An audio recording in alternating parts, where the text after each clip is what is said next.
everybody, this is Meredith from the Papery Craftery. Today I am going to be sharing the fourth project in this year's series about holiday crafts, and this time we're going to be making some antique inspired Christmas tree ornaments. As always, we're starting with supplies. I like to use pastel colored paper for these ornaments, but you can do whatever you'd like. I'm going to be demonstrating with a silver gray from Craft Harbor this time. I'm also going to be using some black quilling paper. Any brand will do for this. That's just for the hangers later on.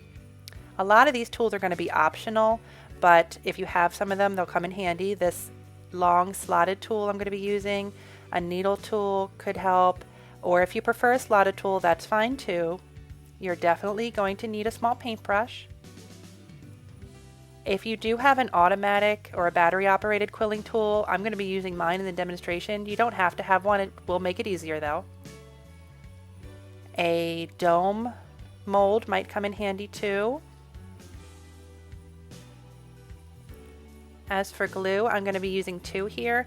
I have my regular Elmer's in a needle nose bottle, and then I'm also going to be using some tacky glue. If you like to use hot glue for your quilling, you can use that to make these ornaments, but just be careful because there is always a high chance of burning yourself. If you have tweezers or a paper crimper, you can use that too later on. These ornaments are actually just a series of different sized tight coils made up of multiple strips, and some of them were going to form into different shapes and some of them were not. We're starting off with the first half of the ornament, which is going to be made up of two different sets of 6 strips. These strips are really long. These are 24 inches. I have a blog post written about these ornaments. I'm going to link that down below that has the exact measurements if your strips are not this long. If your strips are not this long, your ornament's just going to be a different size. The main important thing is that when you're making these groups of coils, you are using the same amount of quilling paper in each one. So I will go on to have that make more sense in a minute, but for now I have 6 strips of 24-inch quilling paper, and I am gluing them all end to end, because what I'm going to be doing is essentially making one really long strip of quilling paper. So what I do is tear off the ends of both sides, apply a little bit of glue, press 2 pieces together for a moment to make them stick.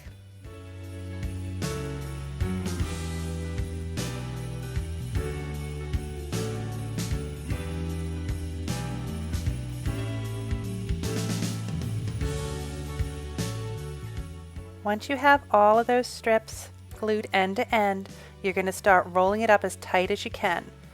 You can use a needle tool for this, you can use a slotted tool for this, or you can use an automatic quilling tool. I have written about this before, I have made a video about this before. I can link to that right now just so you can see all my thoughts on the automatic tool. But one of the problems with it is while it's great for doing smaller circles, at least with mine, there's not a large enough base to do a really large circle. And this is actually going to be a problem no matter what tool you use. At some point it's going to get kind of out of hand and you're going to have to take it off your tool and manually finish it off. Won't take that much time. It's actually very easy to do, and I do it all the time. And once you get to the end, you are going to hold the quill in one hand and apply some glue to the tail and attach that, and that will give you one very large tight coil made from those 6 strips glued end to end. You actually are going to need 2 of those. So after you do your first one, you're going to make a second tight coil using the exact same number of strips. And here's the thing, because you're using the exact same number of strips, the diameter of these circles are going to be the same size, more or less. So you don't need to measure. As long as they are made of the same amount of strips, they will be more or less the same size. What we're going to be doing is making 2 domes out of these and gluing them together. So if you use a mold, you can decide which size you like the best. I prefer personally to use my fingers for these. And I'm just pushing out from underneath, trying to make them a bit rounded. You can go as shallow or as deep as you want to. These are going to be completely your own. So once I get it to what I think I might be looking for, about a medium-sized bowl, I'm going to shape the other one. I like to make them a little bit different. One might be a little bit more shallow than the other, a little bit flatter. So more or less about that shape is what I'm looking for. And again, whenever you do a molded quilling or a three-dimensional shape, you're going to put some glue on the underneath and brush it out and let it dry. That's what's going to keep that domed shape, so you don't need to worry about it collapsing again on itself. Do that to both sides.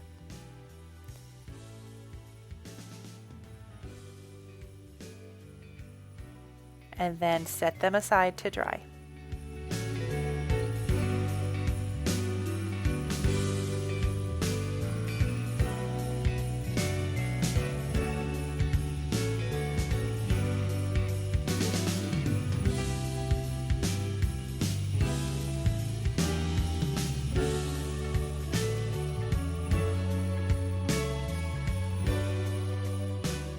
You're going to need to do another set of these tight coils for the bottom shape.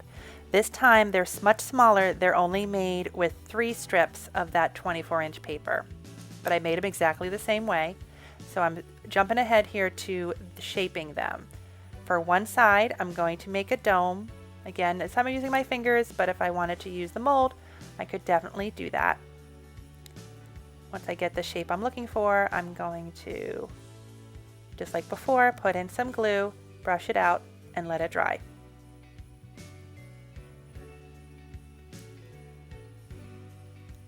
And then for the second shape here, this is where I'm going to make that long cone that we saw in the beginning. And there's a couple ways that you could do this.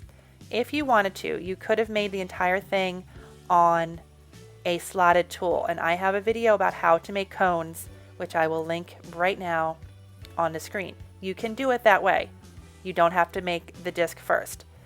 If you want to do it the way I'm going to, you're going to want to make the disc first and then mold it by hand. It's a little bit trickier than just making a dome, and it does take a little bit more time and patience, so just bear with me on that one. The cone is going to start off a lot like the dome was before, pushing from the inside. You're going to go just a little bit at a time. So I'm starting on the outside edge, and I'm kind of separating the paper from the different layers of paper a little bit at a time and making sure it's even all the way around. And once I get that part set, I'm going to move along sort of to the next section, more or less. I don't want to try to do the whole thing at one time. It's really easy to push too far and have your entire coil kind of collapse on you. All the entire inside is going to shoot out, and then you'll have to start over. So it's much easier to just do a little bit at a time and go slow than to have to do it over and over again and keep making these coils.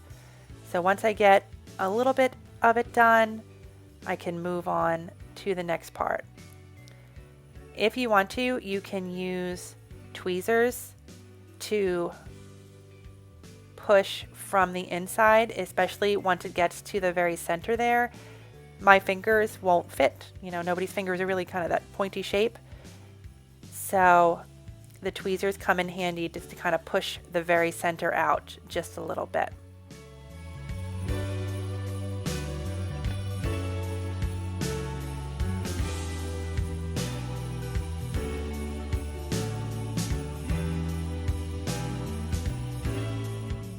I just keep shaping and turning and shaping and turning and shaping and turning until I get the size cone that I'm looking for.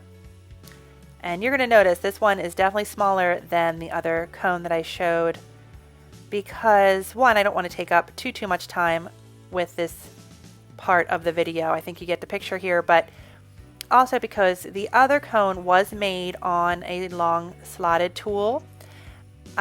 If you have not watched that video about how to make a cone on the long slotted tool, I really would go ahead and watch it if you're looking for a longer cone, because I just think they're a little bit easier to make in a longer size on a slotted tool. In that video, I do only use one strip to make a cone. What I would recommend doing if you're going to do it that way on the needle tool is make one strip and then let that dry, add on your next strip, let that one dry, and then add on your third strip, or whatever size you end up making these pieces. It's going to be a little bit easier to manage than trying to make a cone out of 3 strips at one time. So once you have those 4 pieces made and dried, you're going to add what I'm going to call the separators of the pieces. These are what's going to be added on to the ornament as you're building them. They are more tight coils in different sizes. There's one made of a full strip, one made of a half strip, and then this one is another full 24-inch strip that's been molded just to have a small dome in the center. And the next step is putting all these pieces together to make the ornament.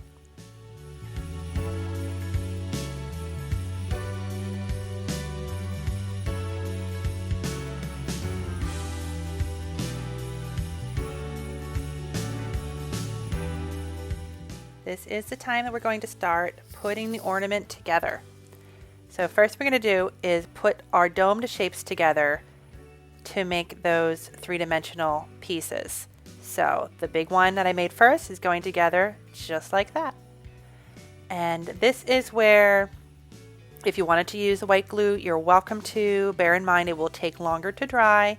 If you're going to use hot glue, it will go very quickly, but these pieces are small and you always have the chance of burning yourself. So please, please, please be very, very careful.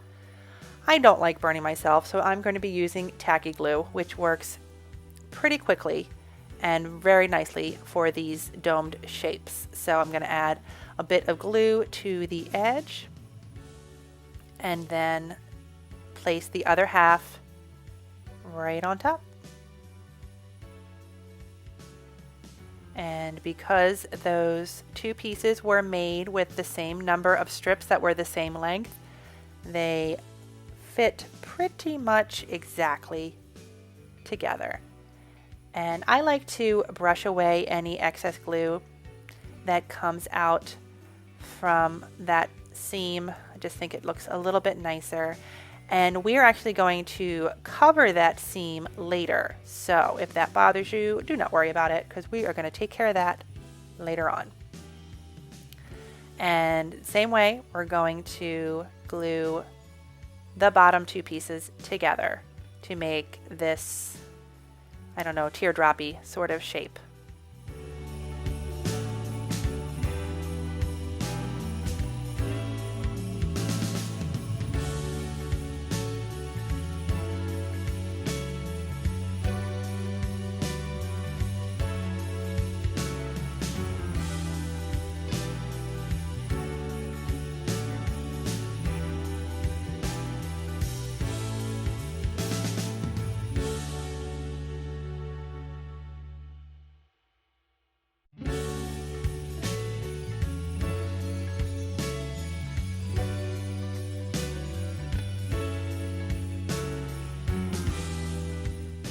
And once all of those 3-dimensional pieces are together, you can figure out how you want to start putting your ornament together, which direction you really want to do it. You could turn your dome up, you could turn it back down, you could, I guess, have your teardrop facing the pointy side up, but I think the antique look tends to have that kind of teardrop pointing down.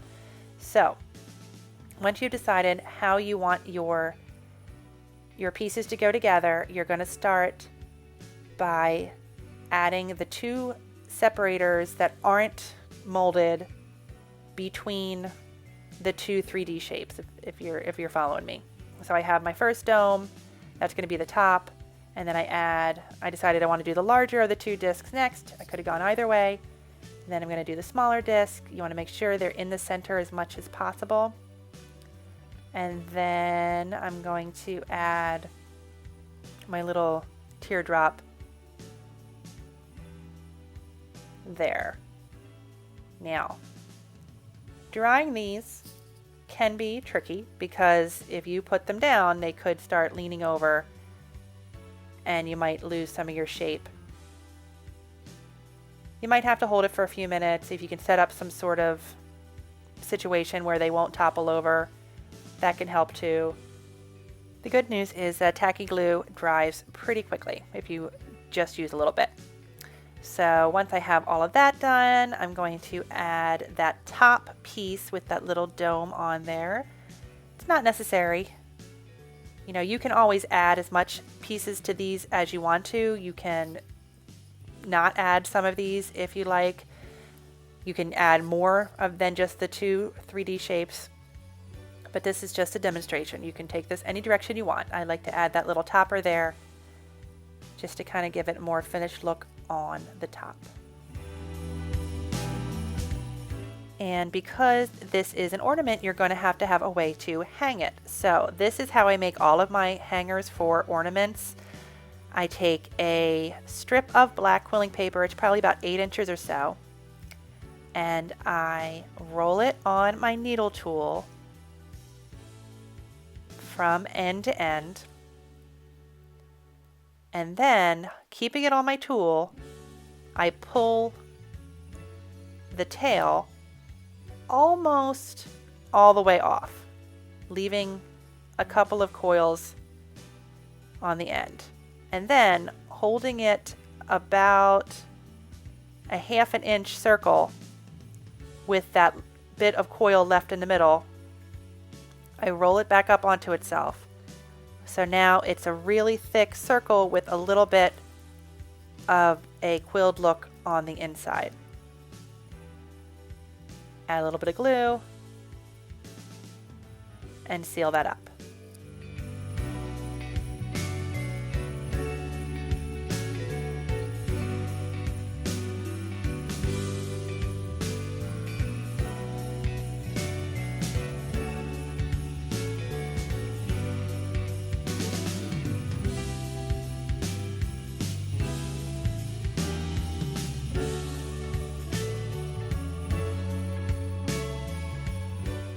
And that can go right on the top of your ornaments with a bit more glue.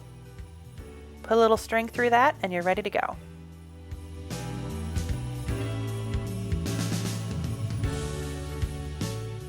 This is the ornament that I just made, that we just worked on. And I mentioned earlier about covering up that seam between the two pieces of the dome, and there's a couple ways we can do that. If you wanted to, maybe just take a contrasting strip. This one's thinner here. It's a strip that I trimmed in half. Wrap that around, little striped look, easy peasy, and you're done with that. If you want to get a little fancier, you can bust out your little paper crimper, run a strip through that, glue that on, and that I think looks really cute too. And then if you want to get even fancier, you can take a metallic edged strip and do a little of a beehive quilling on that. I have another video, a link to that right now.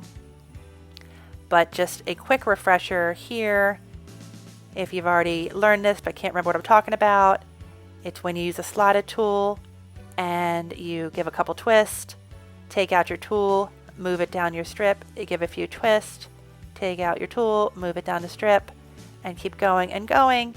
And I think that ends up sort of a nice lacy look on the outside, which really adds to the antique feel that the shape of this ornament is already giving. I just have to mention again before we're done with this project how this is just the starting off point. You can change up the domes however you want. You can add more shapes. You can add glitter. You can add anything you think of to make these ornaments yours. They make really sweet gifts. They make really lovely teacher's gifts too. I've done that a few times. I just really like this project and I hope you do too. I think this is a really fun project. It's a great way to practice your three-dimensional crafts. It's a great way to learn about how to make domes and put those together to make different shapes, because you can really once you master that, your 3D quilling is going to go off the charts. So let me know what you thought of this project down below. Leave me any comments or questions you have, and don't forget to like and subscribe so you'll be notified when I do my next video. Bye-bye.